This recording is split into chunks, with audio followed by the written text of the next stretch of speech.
Hans, thank you once again for organizing the necessary behind the scenes. And yeah, that's a good evening to ladies and gentlemen. I see Heather also joined us. Recording has started. Emil and die Kaap. En there's a whole lot of guys. Cor, meneer die burgemeester, jy's daar. En I'll have a look just now and see who's all the call signs and who join us. Even Tienes from and it will stay Port Elizabeth to me. I can change that name 100 times. Unfortunately, that's Johan, JBZ, goeienaand ook aan jou. Thanks for joining us. And I really, long story short is this initiative started with the contest working group one evening, and it was a request. Unfortunately, that was a meeting I missed, and suddenly it appeared on the agenda and on the task list, and man, we quickly put something together, and here we are tonight. Just comes to show what can happen when a few heads comes together and plan a few things and just make it happen. Chris, thank you for joining us, and thank you for presenting tonight. I really appreciate that. And then let's hope, and I really hope it's the start of a series in contesting, because there's so many aspects when it comes to contesting, and there's a wide world out there that is not just the Blue Book and the South African context. I think we need to take that into consideration as well. There's so many contests weekend after weekend internationally that our local contest is kind of a drop in the bucket, the way I see things. Yes, without any further ado, let you take the floor, and we're looking forward to what you'll be presenting tonight. Thank you. Okay, Chris, over to you.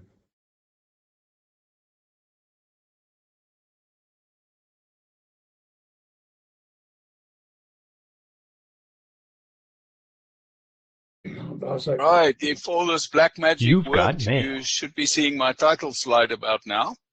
Yeah, we are. Great. Good evening, everyone. I have to start with a disclaimer. These days, I'm as serious as has been. Other things have kind of taken over my life, and I long back to ham radio, but I haven't had the opportunity to play with it much. But I do continue to maintain some records that compare our performance to other people's performance, and I think maybe I still remember a few tricks that might be useful. I'm going to start just talking about what contesting really is. What's the purpose of contesting? Some types of contests, some practical elements of operating a contest. Talking about a practical contest that we tried at one point in a face-to-face setting, which isn't going to work in this online environment, but which might still be a useful exercise. And I'll talk a little about how to get started and how to win.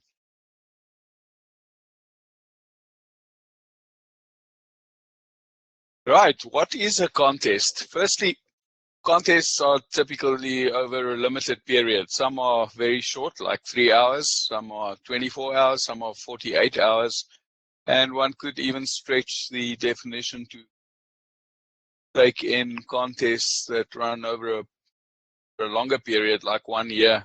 In fact, Vic Clark W4KFC, who was the president of the ARRL at one point and who was a great contester, even classed DXCC as a contest for slow operators. Of course, DXCC runs over a lifetime. So if you regard that as a contest too, then I suppose we could greatly expand the definition.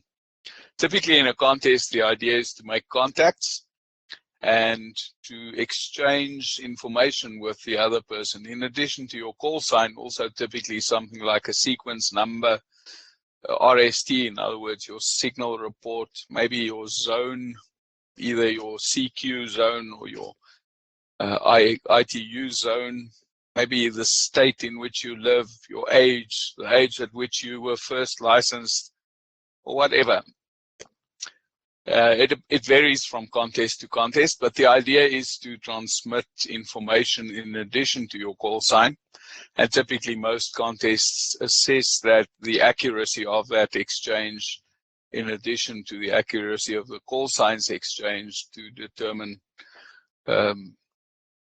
who the greatest operator is. The idea is to maximize a score, and the idea is that the score will serve to provide direct comparison, in other words, to determine who the greatest is, and also how other people rank. What is the purpose of contesting? Well, our president has mentioned that there are a lot of contests, and in fact, even I regard some of the contests as an irritation. They take over a part of the band and impact on other operating, which is not always welcome. Of course, I feel very differently about the major contests where obviously they must just make space. But one important purpose of contesting is fun. It's a lot of fun, make a lot of contacts very quickly, hear some very rare stations on the air that are just as keen to talk to you as you are to talk to them, which is a nice change because very often rare stations that you want to talk to are swamped by hundreds of people calling, and you might never get the opportunity to talk to them. A second purpose is technical improvement. Contesting gives you a great incentive to improve your station. Higher antennas, better antennas, bigger amplifiers, better audio shaping, better technique, better endurance. There are all sorts of things that you could improve to improve your contest performance. Operating efficiency is a very important target for contesting. Now, let me take a step back and say, why does the ITU, which is an agency of the United Nations, actually give us lots of radio spectrum? You will be aware that in a recent radio spectrum auction, companies paid hundreds of millions of rand for radio spectrum. The radio spectrum is in principle extremely valuable, and yet amateur radio has radio spectrum pretty much free of charge. We do pay a little license fee, but it's completely disproportionate to the value of that spectrum, and commercial interests are very keen to take over bands like the 70 centimeter band and the 2 meter band and so on. Why do we get these frequencies for free? Well, the ITU has very clearly defined justification for it. Firstly, amateur radio is a great resource in terms of technical capabilities. Many of the technical breakthroughs that have happened during the history of radio have been made by amateurs.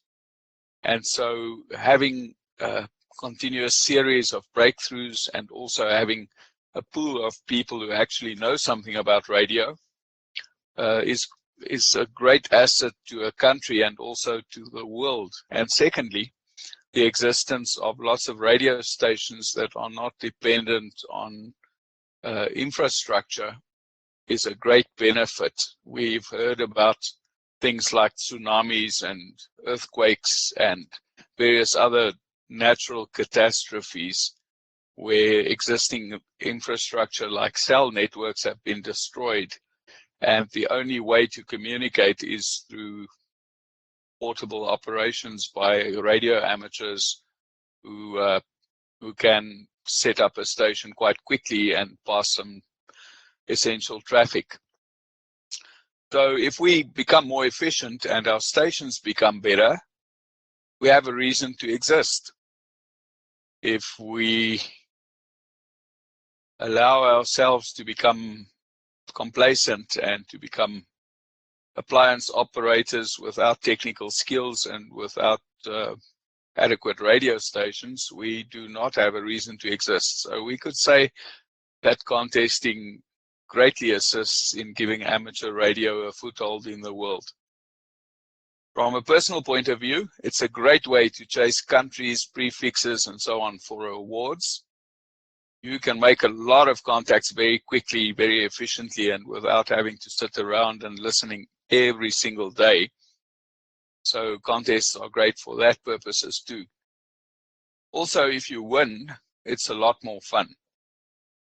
There are certificates, medals, and trophies if you need those, but many of us function mostly for the thrill of the chase, and winning a contest is a lot more fun than losing.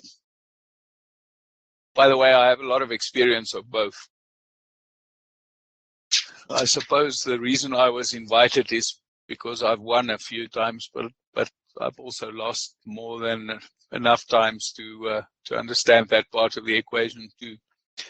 There's a picture of a contest station. Now, you will probably agree that there's evidence of some compulsive behavior there, but to me it looks like the second tower from the right has a full-size 3-element 40-meter Yagi.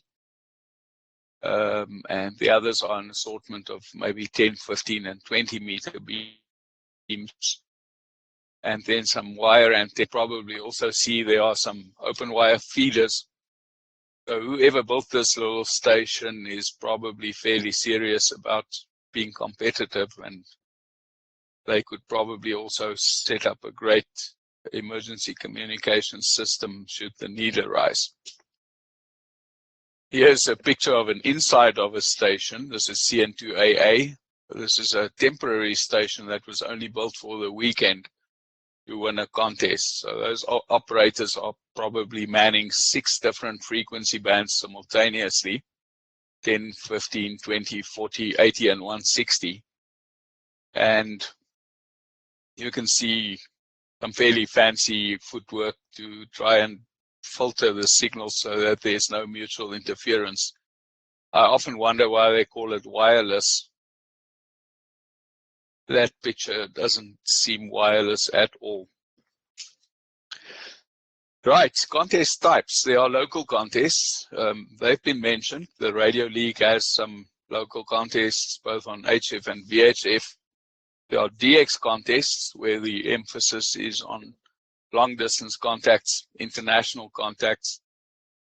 There are VHF and above contests. These would typically take place on 6 meters and above, 2 meters and up into the UHF and even higher spectrum.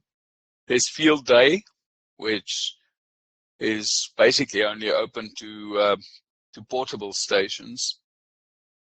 You can contact the portable stations, but the competition or the contest is actually only between stations that are established specifically for the contest. And typically the rules state that you're not allowed to use any permanent structures. So you have to take your own antennas, your own towers, your own housing, something like a caravan or a tent or some sort of a portable building, and also a portable power source such as a generator or solar cells or AA batteries or whatever takes your fancy.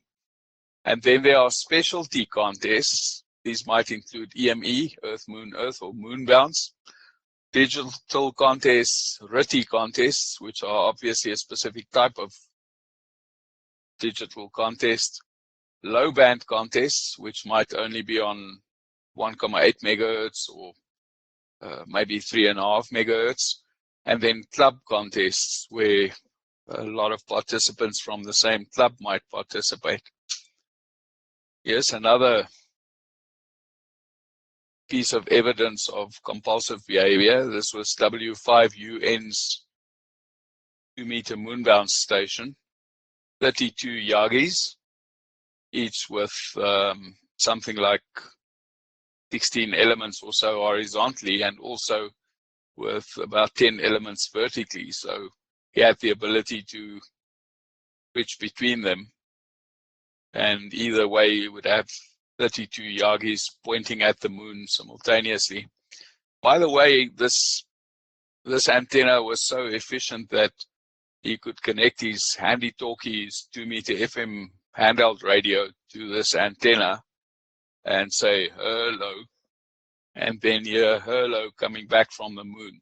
In other words, he was, despite the 210 odd decibels of path loss, he could hear himself with full quieting on FM using 2 or 3 watts of output with this particular antenna, and he was also able to work very modest stations.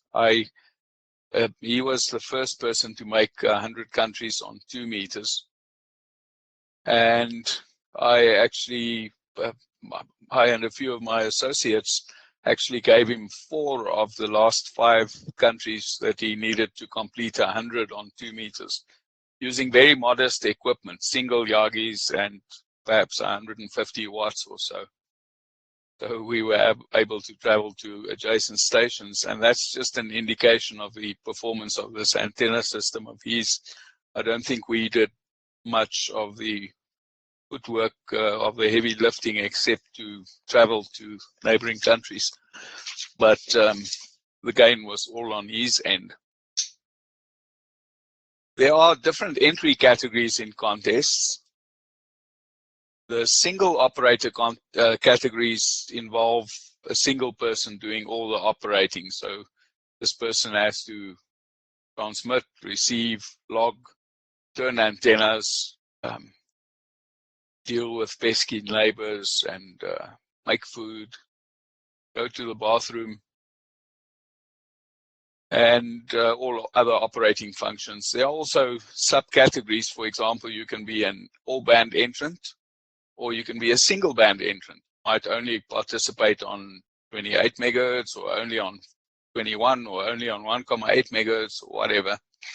Rookie, which means that you're a relatively inexperienced amateur and you're competing only against other relatively inexperienced amateurs. And then some of the contests have categories like tri-bander and wires, which means that you are not directly competing with other people that have super stations, but instead only with other people with a similarly modest setup. There are multi-operator categories where you have more than one person operating, and there are different sets of rules like multi-1, multi-2, and multi-multi. Multi-multi is like CN2AA, which I showed you previously, where you might have 6 transmitters going simultaneously, and you can, in principle, have any number of operators operating those 6 radios.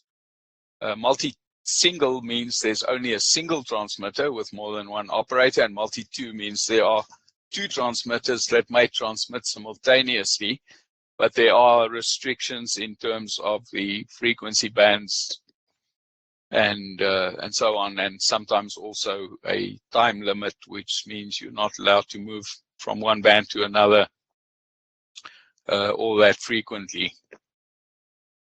All of these categories introduce very specific strategic decisions into the equation, and they can be a lot of fun. Competitive multi-single or multi-2 is a very big project, and doing it properly is really a challenge, and it could be real fun for a club or for a bunch of friends. There are also different power categories. In general, the high power category is restricted to 1.5 kilowatts PEP output, which is regardless of the country's actual power limit. So in our case, we have, last time I checked, we had 1 kilowatt PEP output limits. And so we can only participate with 1 kilowatt, but a country that has 2 or 3 or 4 kilowatts as their power limit must restrict themselves to 1.5 kilowatts. So right now we're on a fairly level playing field with the world, with being allowed 1 kilowatt of BEP output is only about 1 or 2 decibels down on the contest limit, so we can be very competitive. In my early days, we had a 150 watt DC input limit, which only allowed us to run about 100 watts of output on CW and FM and RTTY and so on, and 400 watts of BEP output on sideband.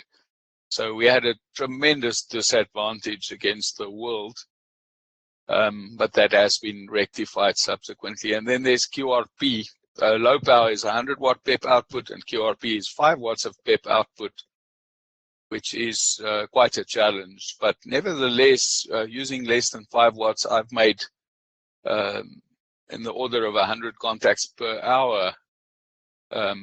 So even with 5 watts of PEP output and decent antennas, it's possible to have a lot of fun. I've mentioned the exchange. I've said that you could have sequence numbers, zone numbers, and so on. Here are some examples.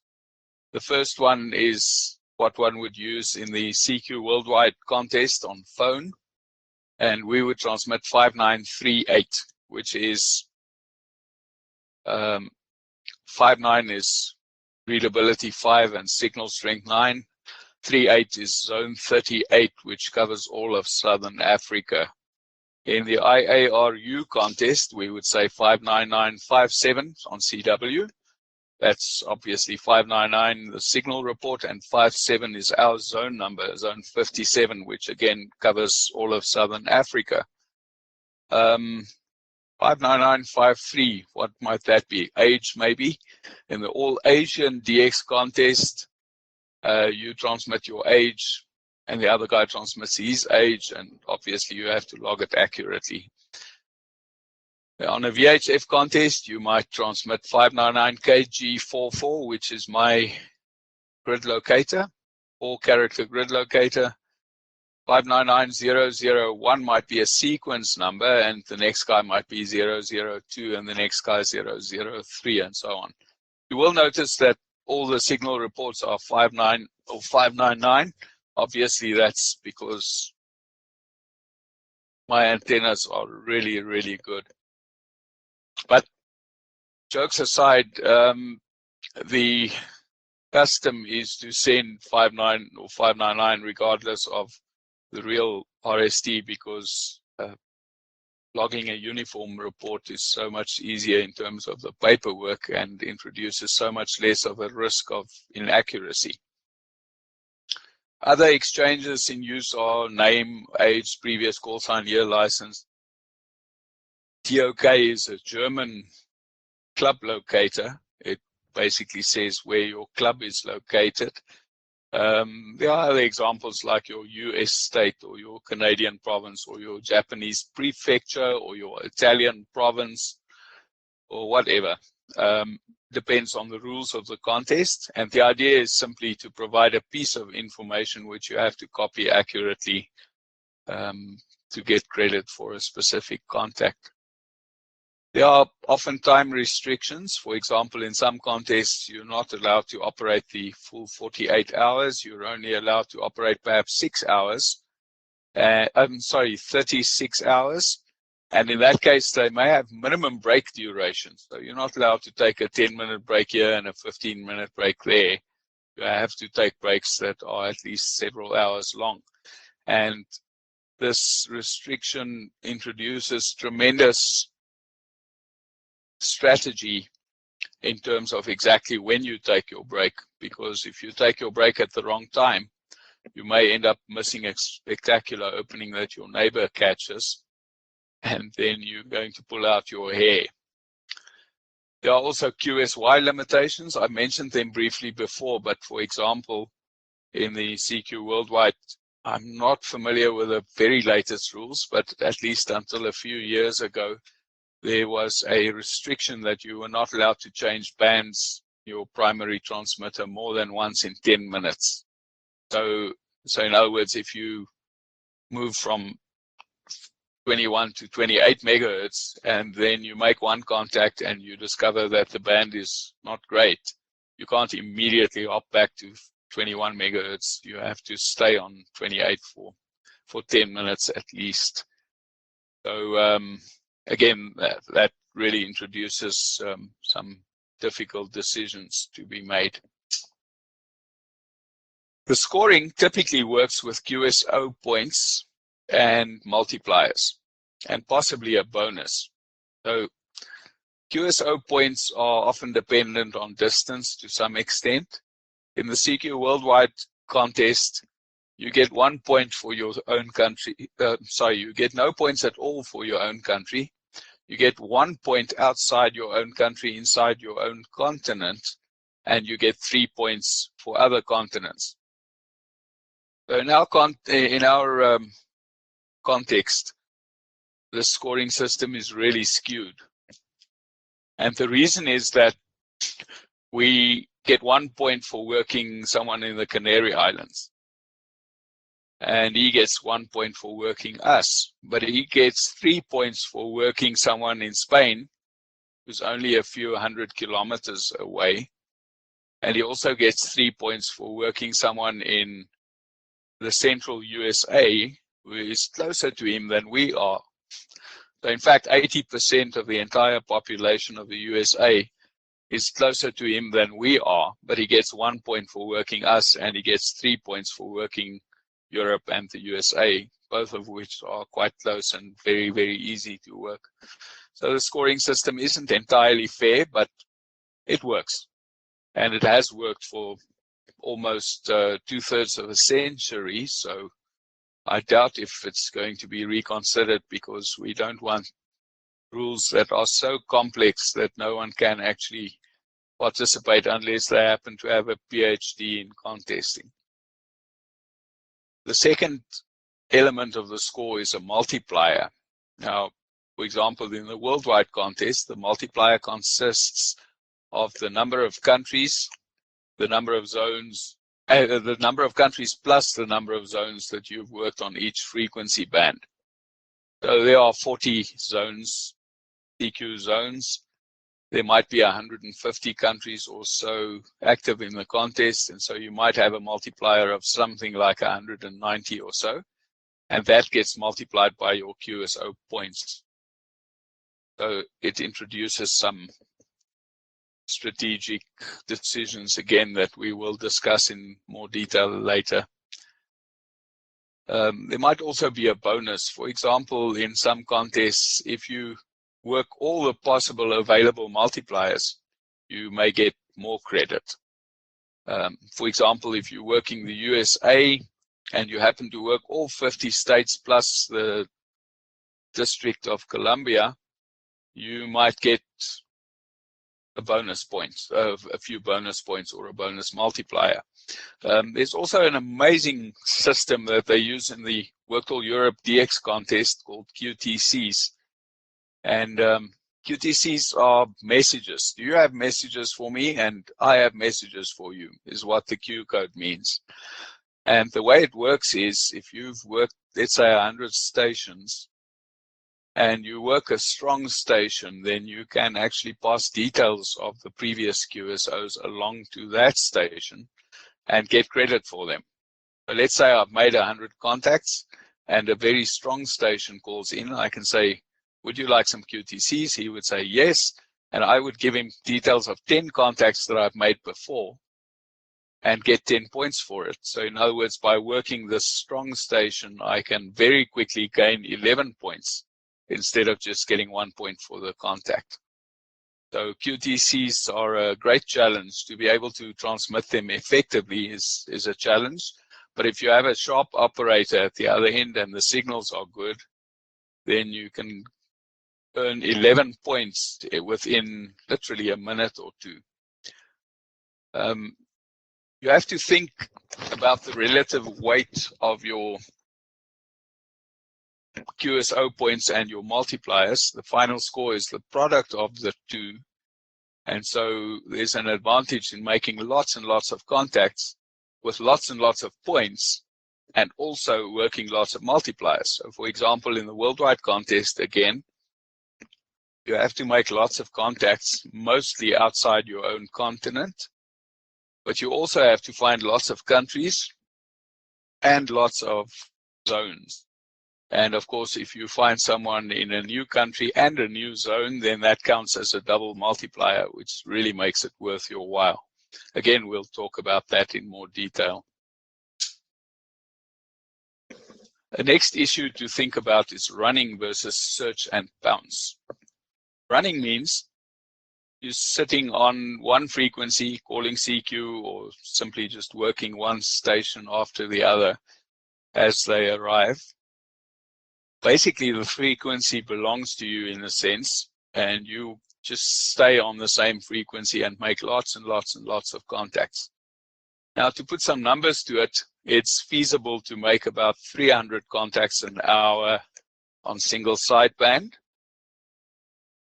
Even more, but 300 is a sustainable number for a good operator using a good station into a relatively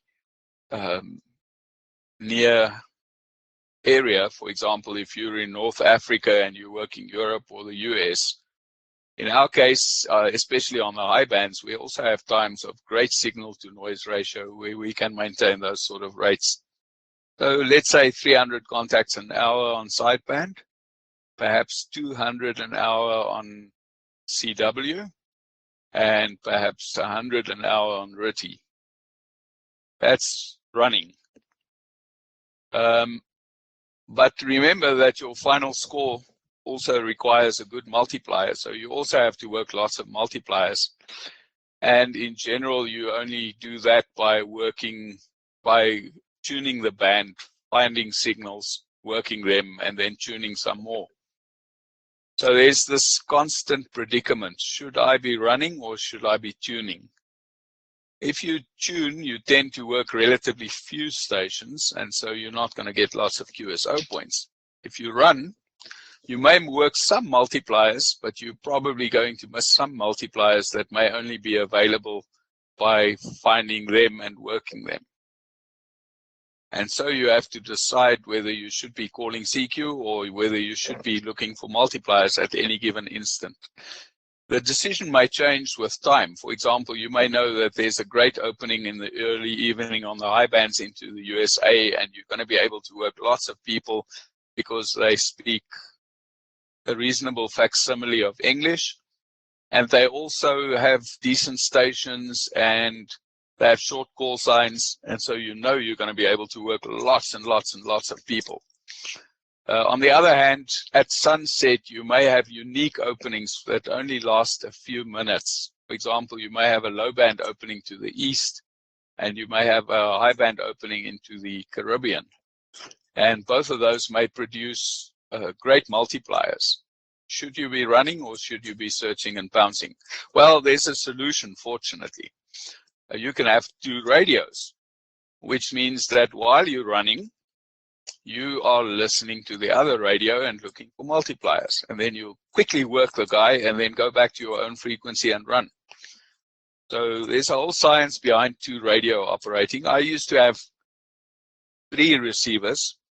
The one receiver was to listen inside the band while I was transmitting. So let's say, for example, I was calling CQ. I had a recorded voice that would call CQ or a recorded CW message. And while the transmitter was going, I had the ability to listen inside the band with another receiver and another antenna and find multipliers. I also had a second receiver with which I could look for multipliers on the same band or another band with my left ear. So I would run with my right ear and look for multipliers with my left ear, which means that I didn't have to abandon the run. I could make lots of contacts while simultaneously finding and working lots of multipliers. You're only allowed to transmit one signal at a time. So if you find a multiplier, then you have to stop working your run. But if you are practiced enough, you can generally just disappear for a few seconds without causing too much disruption in your run, and you can maintain a rate of 250 an hour or so, while also finding perhaps 20 or 30 multipliers in that hour. So there's a lot of fun to be had. At YOTA, Youth on the Air 2018, I was invited to present something about contesting, and in fact, I chopped and changed that presentation to create this one. So you will find a presentation on the internet somewhere that's essentially similar to this one. And what we did was to hold a contest inside the room. So there were perhaps also young operators or would-be operators, and we said, let's hold a contest. And the idea was to give the other person your name and the age at which you had your first license. So in my case, I would say Chris, 16. And you were not allowed to move around. So how do you win?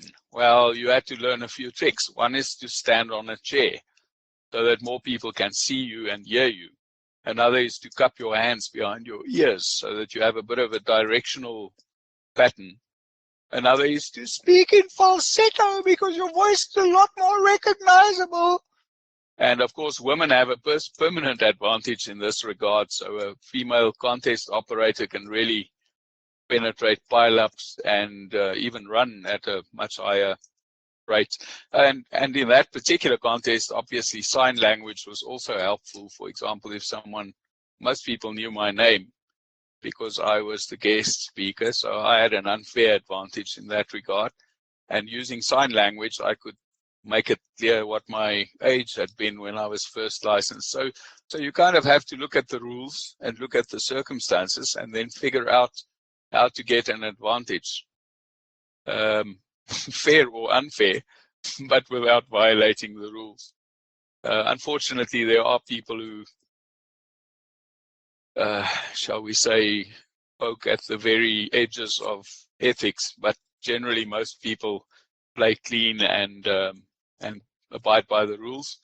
And generally the people who cheat don't win, and if they do, then they win only once, because then the rules get changed to patch that particular little loophole.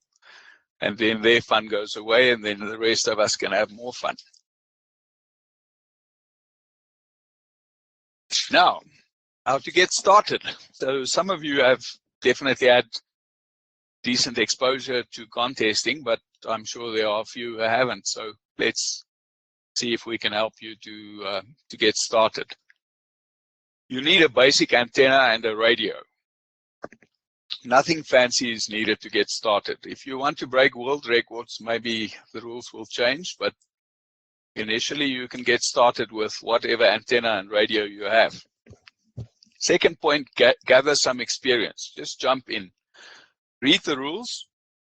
CQ Worldwide is the world's premier contest. It has tens of thousands of participants.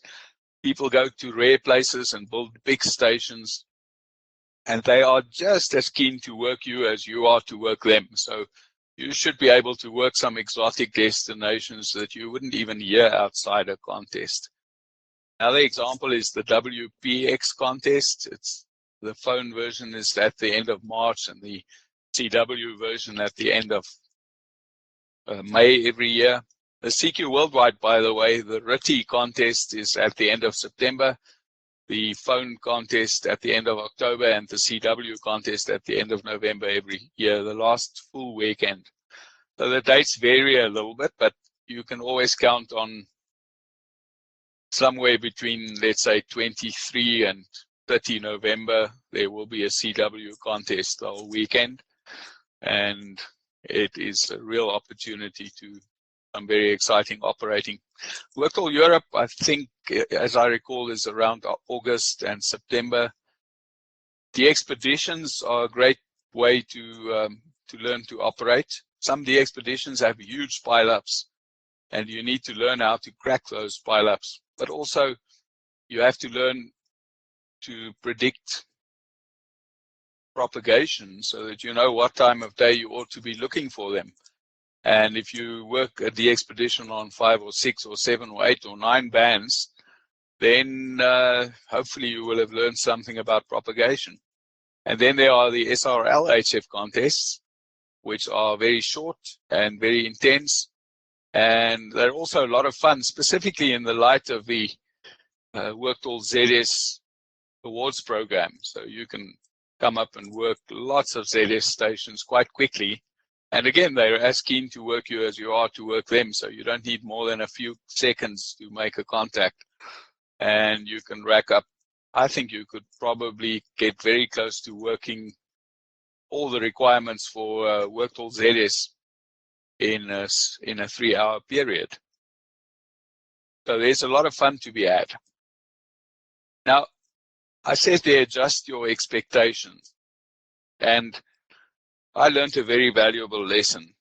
Once upon a time, long, long ago, when the world was still young, I was a university student. I was learning some things about electronics and antennas and how to build a competitive station. And I thought that making 1,000 contacts on a weekend was really a big deal. And I thought, wow, I'm probably the world's greatest operator, although no one has quite realized it yet. And then a German guy by the name of Roland Mensch arrived in South Africa and spent several years working in Cape Town and completely rewrote the record books. Instead of making 1,000 contacts, he was making 4,000, and with a decent multiplier. And instead of scoring 1.5 million points, he was suddenly scoring 5 million points. And I had to completely readjust my idea of what constituted a competitive score. I had acted on my peers and my elders' perceptions, and nobody had exceeded those limits previously, but suddenly a guy arrived and completely rewrote the record books. And I suddenly had to think very seriously about what it took to be competitive. And it had a startling effect on my own operating. I was suddenly able to double my scores almost instantly, simply by trying harder and by actually believing that it could be done. Now, just to quote a figure or two, I never thought it was going to be possible to break 1,000 contacts on 40 meters in a contest, because we're relatively isolated and the contest season is in our thunderstorm season, and 40 meters is quite noisy. I didn't even imagine that I would be able to break 2,000 QSOs in a CW contest and 1,000 contacts in a phone contest on 40 meters. And I forget the exact numbers, but many hundreds on gritty. So I just had to kind of figure out what was doable and do things that nobody had considered doable previously. But go and have a look at the records. I publish fairly comprehensive records on my website, but you can also see comprehensive records on the CQ Worldwide website, and you can go and have a look to see what has been done and then figure out if you can do better. Another very important element of contesting is to stay calm. It's no use sitting there and saying, Whiskey 3 Lima, Papa Lima, you 5938. Thank you. Good luck in the contest. 73. Thank you. Zulu Sierra 6 Echo Zulu. Because of two reasons. The one is your heart rate is going to go through the roof and you will explode. And the second reason is that your voice is not going to survive for 48 hours. So what you need to do is to listen very quickly and to speak very gently. Something like W3 Lima, Papa Lima 5938. Thank you. Zulu Sierra 6 Echo Zulu. It's all about survival. And just like in a marathon, where if you start sprinting for the first kilometer, you are definitely not going to finish. Then in a 48-hour contest, you are also not going to survive by shouting. More practical operating hints. Use standard phonetics.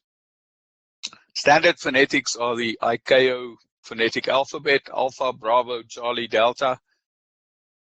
And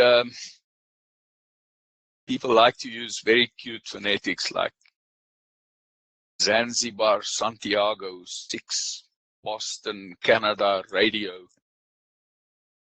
It may be very cute, but it may not work on foreign ears. I actually fairly recently stumbled across the process that they used to develop the International Phonetic Alphabet, and it consisted of a lot of work experimenting with different people, for example, Japanese, Chinese, Americans, Spanish,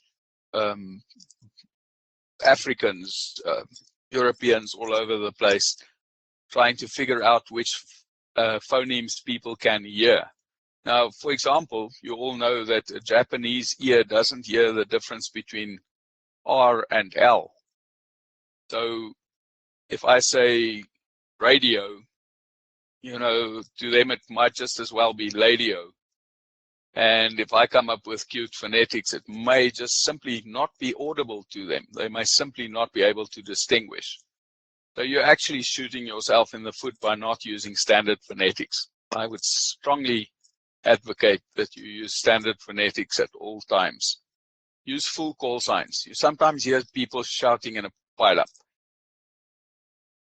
Delta X-ray, Delta X-ray, Delta X-ray, Delta X-ray. Now, it's a huge waste of time from the receiving operator's point of view, because if he heard your full call sign, ZS6DX, or you know, whatever your call sign is, he could immediately come back and say ZS6DX 595. And you could go back and say 5938, and the contact is over. But now he has to go, okay, the guy with DX, what's your full call sign? And then he has to get your full call sign and then confirm, and it just wastes a lot of time. There are also legal implications. It's actually illegal to shout 2 or 3 letters without identifying your call sign, because you have to identify every transmission. So screaming X-ray Yankee Zulu, X-ray Yankee Zulu is technically illegal because your call sign hasn't been included. So use full call signs whenever you call in a pile-up. Languages, well, broken English is the standard. There is some advantage in being able to work in other languages, but generally the advantage would only apply if you've run out of people to work. So for example, if you're working the All Asian DX contest and you're working Japanese stations, then you can probably work most of them very quickly and very efficiently in English. But at some point you're going to run out of stations, and then it becomes useful to be able to say, Zulu Sierra Loco Echo Zulu, Juliet Arapa Ichi, Juliet Romeo Kilo, Gwaju Kyo Sanjo Hachi Des, and you know, making a few contacts that way with people that may not be able to speak English at all. But in general, broken English is the standard, and you can do wonderful things with it. You can also use things like Spanish to pick up some South American multipliers, Russian to pick up some Russian multipliers. Chinese is becoming increasingly important. When I was seriously contesting, Chinese wasn't an issue yet, but right now there's quite a bit of activity in China, and there would be some advantage in being able to speak Chinese. Learn to live with QRM. If you are absolutely dependent on having full quieting FM quality and not having any interference, well, then contesting maybe isn't for you, because the bands are very, very crowded and there are a lot of very loud signals and very assertive people. And so you have to learn to live with a certain degree of QRM. And of course, that also takes practice. Stay put. I learned this lesson the hard way, but if you only operate for an hour or two and then get up and go and take a bit of a walk break, you will never win a contest.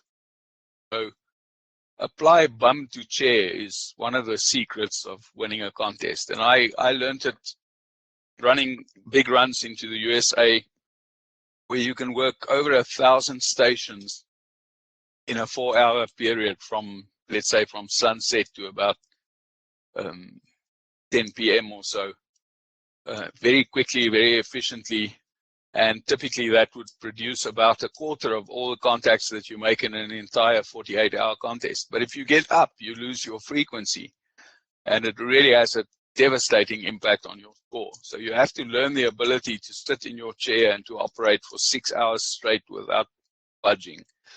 There are some logistical issues. You may need a bucket or You may need to buy some accessories from the local pharmacy before the contest, but it is possible to stay in your chair for 6 hours and operate. Then, shun unnecessary talking. So it's very nice to say, good luck in the contest, 73, thanks very much, have a nice day, QRZ. But it's a lot more efficient and also very courteous to simply say, thanks, Zulu Sierra 6 Echo Zulu. Then everybody knows who you are, they know that the previous contact has been concluded, and they know they can call now, without you having to say, Roger, 73, thanks very much, good luck, have a nice day. So you can be very friendly, very efficient, very courteous, and very short. No call signs. It's extremely important to know call signs. You must, if you hear a call sign, you must know exactly where the guy is. You must know what the probability is that he is a useful multiplier. For example, Kilo Golf 4 Whiskey. You must know that he's in the southeastern US and he's not in Guantanamo Bay.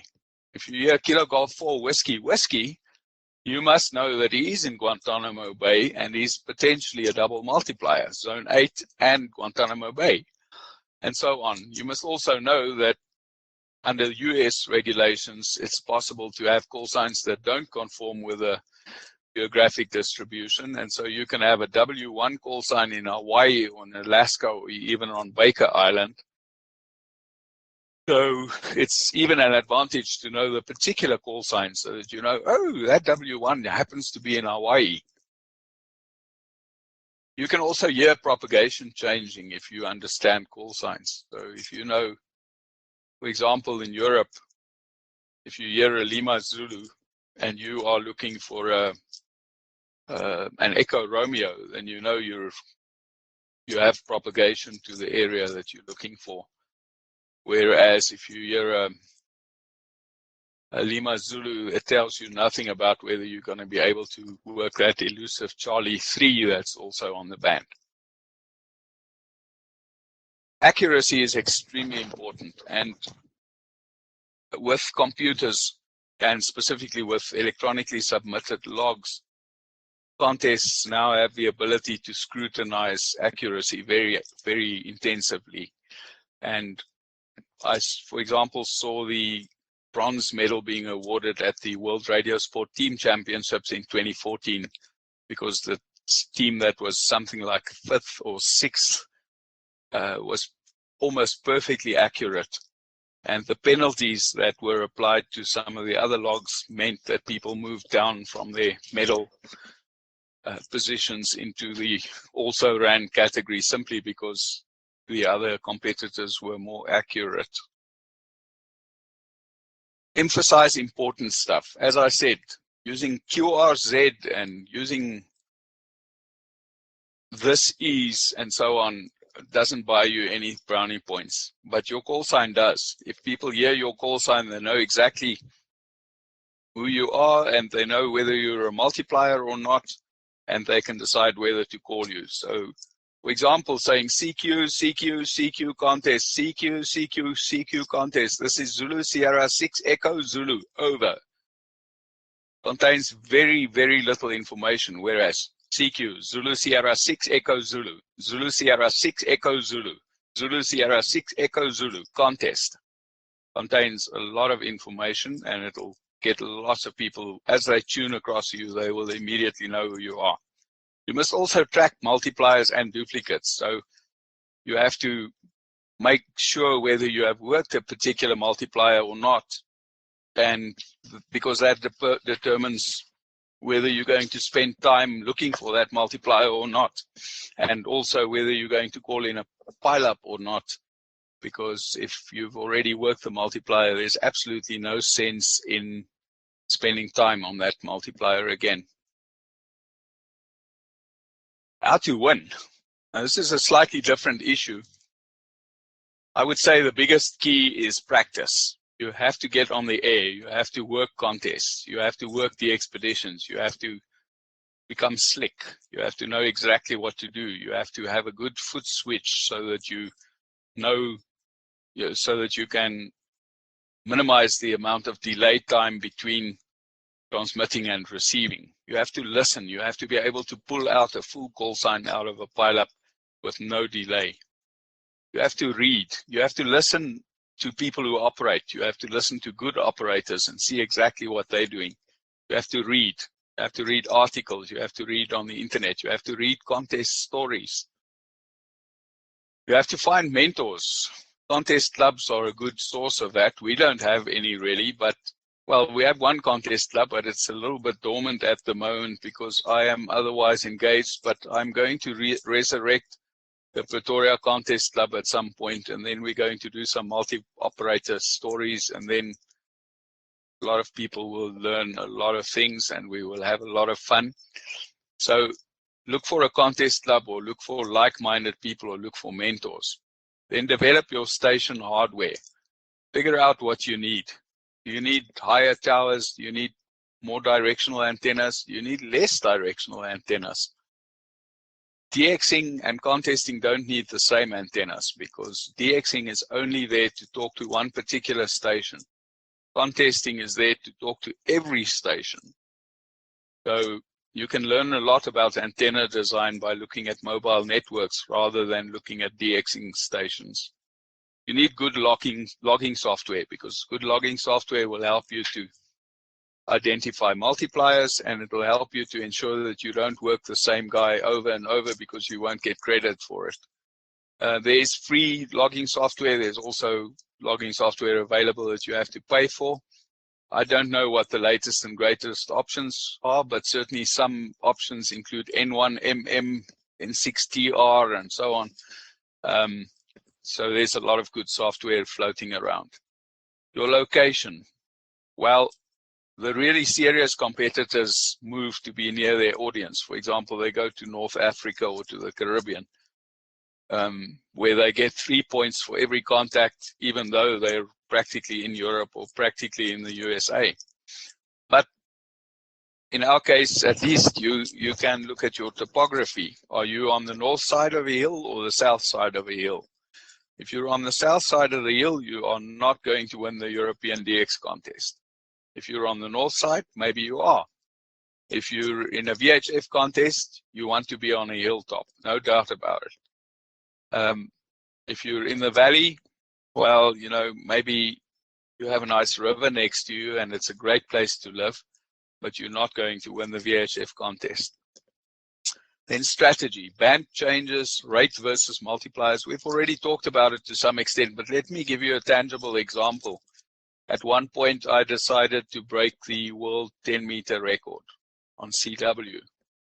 And before the contest, I looked at previous results and I decided that I was going to work 4,000 contacts on 10 meters, 40 zones, and 140 countries. So my total score was going to consist of 4,000 QSOs, which would be roughly 12,000 points. A few of them might be less than 3 points per contact, because I might work the odd ZS and the odd other African. But let's say 12,000 QSO points and 40 zones and 140 countries. And so my multiplier was going to be 180. So what does that mean? Well, it means that every multiplier is worth 22 contacts. So if I get towards the end of the contest, if I work one extra multiplier, it is as valuable as working 22 stations. If I work a double multiplier, so for example, I work someone in Alaska, which is in zone 1, and it's both a new zone and a new country, then I would suddenly get 88 contacts worth. In other words, it would contribute to my score to the same extent as making 44 contacts. So in that case, it's really worthwhile spending a bit of time on multipliers rather than just running. But you need to have that sort of analysis available before the contest so that you know how much time you have to spend looking for multipliers, because the ratio between contacts and multipliers will change throughout the contest. Your first 1,000 QSOs, you may have 120 multipliers, but in your last 1,000 QSOs, you may only add 2 or 3 multipliers. So the extent to which a multiplier is important is determined by your strategy. But now you know how to win a contest. Just some numbers. The most contacts that anybody has made from zone 38. Now zone 38 is Southern Africa, it's Namibia, Botswana, South Africa, Marion Island, Gough Island, and so on. The most that anybody has made on CW in a single contest is 5,536 contacts, single operator, 5,335 on phone. Now it should be possible to make a lot more contacts on phone. So it simply means that we have underachieved on phone. On CW, that's a pretty good number. QSOs, single band, is 4,200 odd on CW and very close to 5,000 on phone, on 10 meters in both cases. So it's 5,000 QSOs on phone means an average of more than 100 contacts per hour throughout the entire 48-hour period. And don't forget, the 10-meter band isn't open 24 hours a day. So that means you have to work a lot more than 100 contacts per hour whenever the band is open. And on RTTY, 1,339 QSOs, also on 10 meters. So those are numbers that have been achieved. In principle, one should be able to achieve more than that because spotting and various other things have improved people's ability to find you.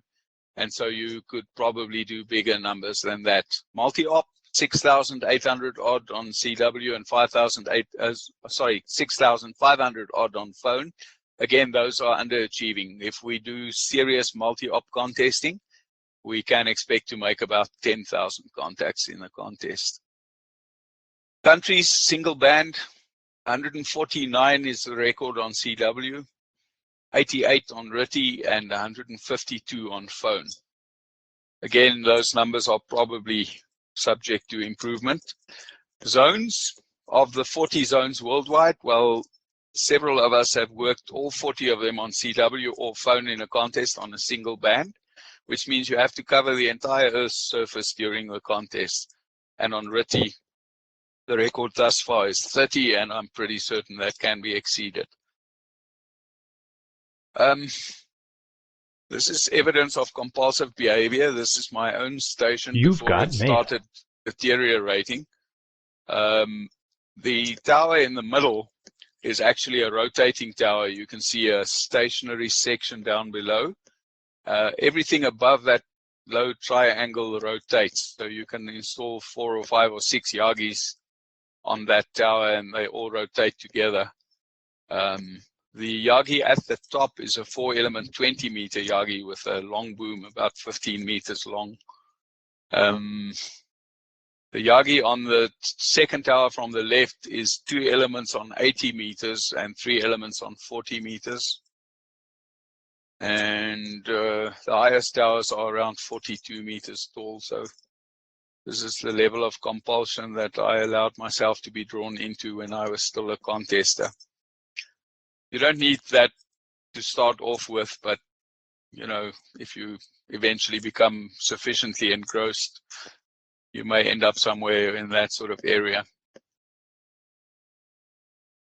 So I hope this has been enough to set the scene for discussions on contesting, and I hope that it's been useful. I certainly love to contribute more ideas and so on, so questions are welcome. You can look up my email address, or you can probably find me through other channels, and I'd love to help you come up with ideas, and I certainly hope that we can operate together in future. So let's see if we can field some questions. I'll try my best to answer. Okay, Chris, thank you very much. Well, first of all, if you want to ask a question, we only have very short time left now, but if you look on your screen and you pull up participants, you'll see a place where you can raise your hand. So if you raise your hand, I will give you the opportunity, and then of course you have to unmute. You'll have the opportunity to ask a question. Most probably have time for 3 or 4. So Who has the first question? I see no hands, so I see a face. Yeah, but that's not the hand I wanted. But anyway, go ahead. Right. Good evening, everybody. I would just like to ask Chris about that software that we were using in contesting in the very early stages. I forgot the name of it. It was like one line where you punch in the call sign and the RST and so on, and it could bring up a graph or a sort of a summary of your QSOs and multipliers. It was quite a handy type of contesting software. Could you perhaps remember that one? I forgot the name of it. Chris? Emil, you may be talking about CT, which was the first really widespread contesting software optimized for contesting, but all of them nowadays provide similar facilities. So typically they'll give you a little scoring table which shows you your score as calculated according to the rules at any particular instant. As I said, that's of limited usefulness because the ratio between multipliers and QSOs will change throughout the contest, but all the software nowadays will have similar facilities. Right. Thanks for refreshing my mind there. Okay, thank you very much, Chris. Anyone else, please raise your hand. To raise your hand, you go to participants, and then you'll find at the bottom of the screen there's a little hand, and you click on that.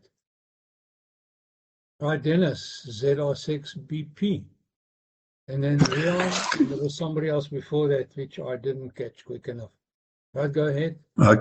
Good evening, Hans. Yeah, normally ZS4BS, but I'm visiting here in the Western Transvaal. Chris, thanks very much. And a lot of the points you mentioned there, I can remember us working on that when we were part of the ZS9 X-ray contest group as well, with the late John Smith and Barney and Bernie, myself and a couple of others. It was great fun, and thanks for reminding us all those good tips again. Back there to you. Okay, and then we have Rian. There was somebody in between which, sorry, I didn't catch quick enough. Rian? Okay, good morning, Hans. Good morning, everybody. You are too soft. We can't hear you. Okay, let me just, is it better? No. I can hear you, Rian. So if you speak up, I'll try to respond. Okay, thank you very much, Chris. Quick question. How does the latest SDR radios benefit the contesters? Okay, the question was... okay, repeat the question. How do the latest software-defined radios influence contesting? The answer is, when I became a radio amateur 40-something years ago, most of the radios on the market were really lousy. PLLs had just been not invented, but certainly just become practical. And the radios suffered from a horrible intermodulation distortion and from horrible interference in all sorts of respects. And the filters rang, and the filters didn't have a great shape factor, and so on. So software-defined radios potentially solve many of those problems, and the good SDRs are certainly a lot better than the radios were 20 or 30 years ago. So potentially a software-defined radio can be a great asset.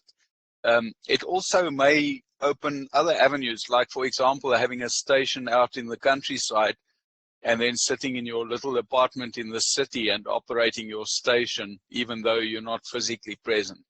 So SDR has that tremendous benefit. There are even people who have stations in other countries where they operate from some exotic little island, but they're actually at home in New York.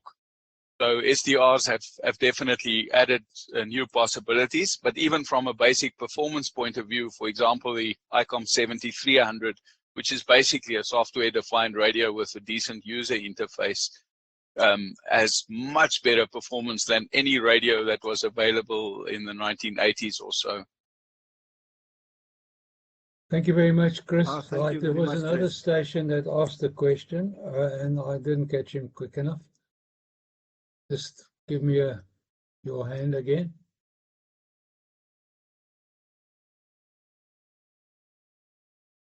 No, I don't see anybody. Anybody else has a question? Otherwise, I think there was a follow-up question from you, Rian.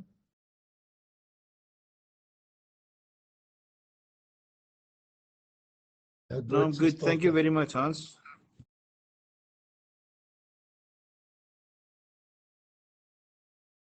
Right. Anyone else that would like to ask Chris a question?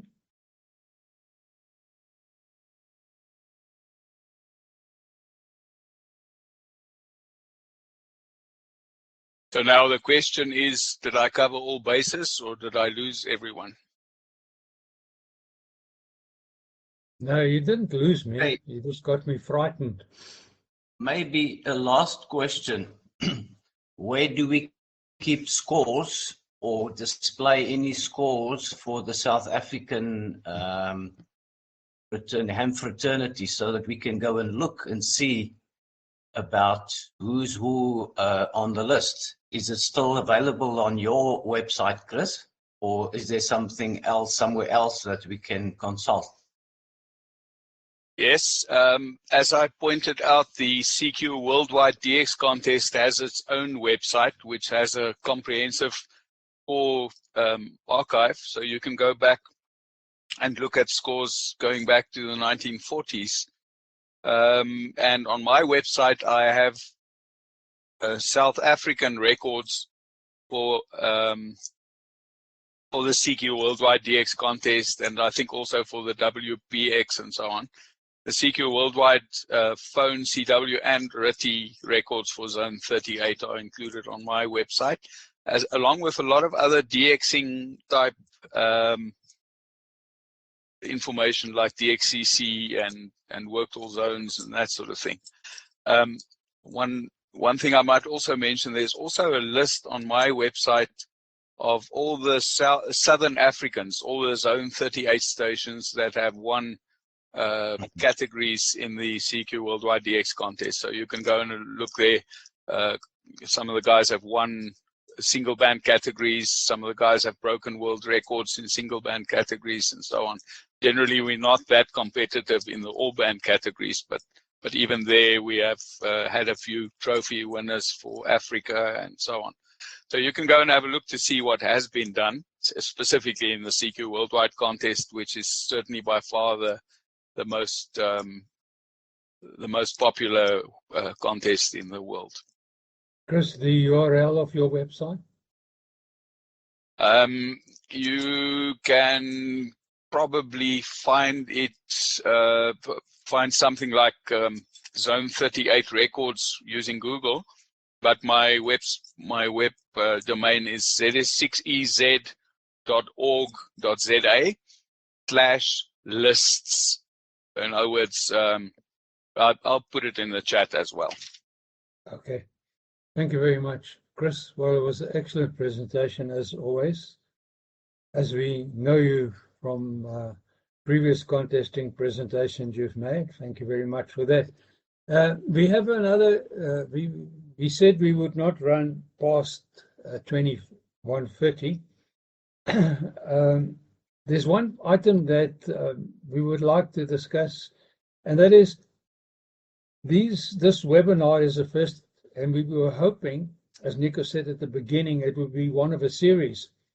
So we would like suggestions from you guys on what you would like to hear on the next webinar, maybe one just before the first HF contest, SARL HF contest. Is there anything specific you would like us to cover, or find a suitable speaker for, or even ask Chris to cover that if he is available? I think the best way to do that is to either put something in the chat box now, or you can also send it email to artoday@srl.org.za, artoday@srl.org.za, and we will compile all that information, and we will then sort of decide on how best to handle that. But let's have some comment from our president. Nico, back to you.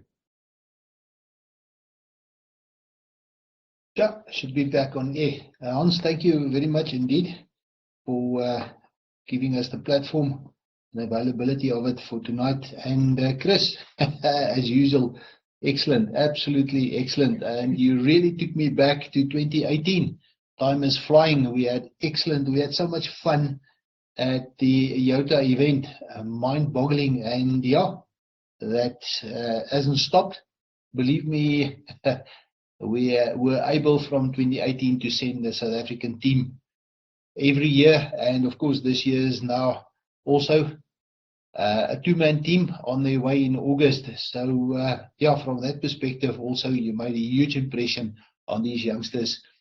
I would just wish that more youngsters would be competing on our local contests. But yeah, that's another challenge for another day. Once again, thank you very much indeed. I appreciate it. And of course, our audience, I really appreciate your attendance. I mean, it's really cold. And yeah, the outcome is excellent, absolutely excellent for a winter's night.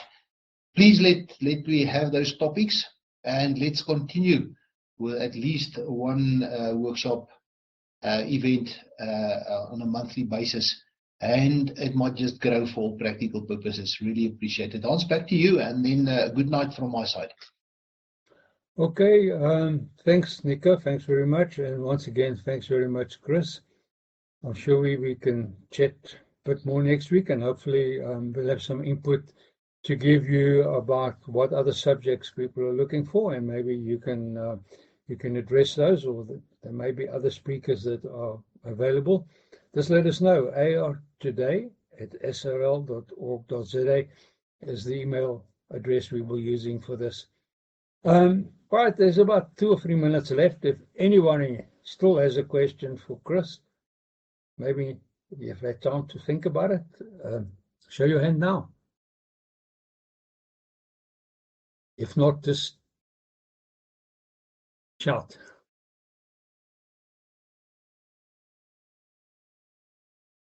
Okay, maybe the last question from my side. Is there any interest internationally to have a multi operating contest? Recording has stopped. No, sorry. Something have stopped. So in any case. No, that's all right. It's just the recording. It's just the recording, Emil. The answer is absolutely yes. I've talked about the value of double multipliers, and amazingly, South Africa provides, if you're a serious contest participant, you generally tend to provide double multipliers to almost everyone you work. So people are constantly frustrated by the lack of activity from Zone 38. And so there's definitely a lot of demand. I hosted a team that operated a multi from my land during last year's CW contest. They made about 5,000 contacts or so. It was not necessarily a very gratifying experience from my point of view, but anyway, they did make I think over 4,000, almost 5,000 contacts, and they definitely pulled a lot of demand. So my suggestion is that if you can put something together, Emil, you will be very popular. My intention is certainly in future to do something like that. I have about 100 tons of concrete in the ground waiting for towers to go up, and buildings are sort of halfway built and so on. So I definitely intend to build a big multi-operator station eventually. But right now I have a few fish to fry that are keeping me a bit too busy. So I'm definitely interested, and I would imagine a few other guys would be, but I can assure you that internationally there's a huge amount of interest in having South Africa on the air in the big contests. Yeah, the reason why I'm asking this question, there were several times American people that asked me about the same thing, and they indicated that they would be interested and would like to come and so on. But we need to put a lot of resources together, obviously, and also experienced guy and plan it ahead and so on. So there's a lot of things going into a contest like that. But, you know, the Americans wants to do everything the bigger and the better than anybody else.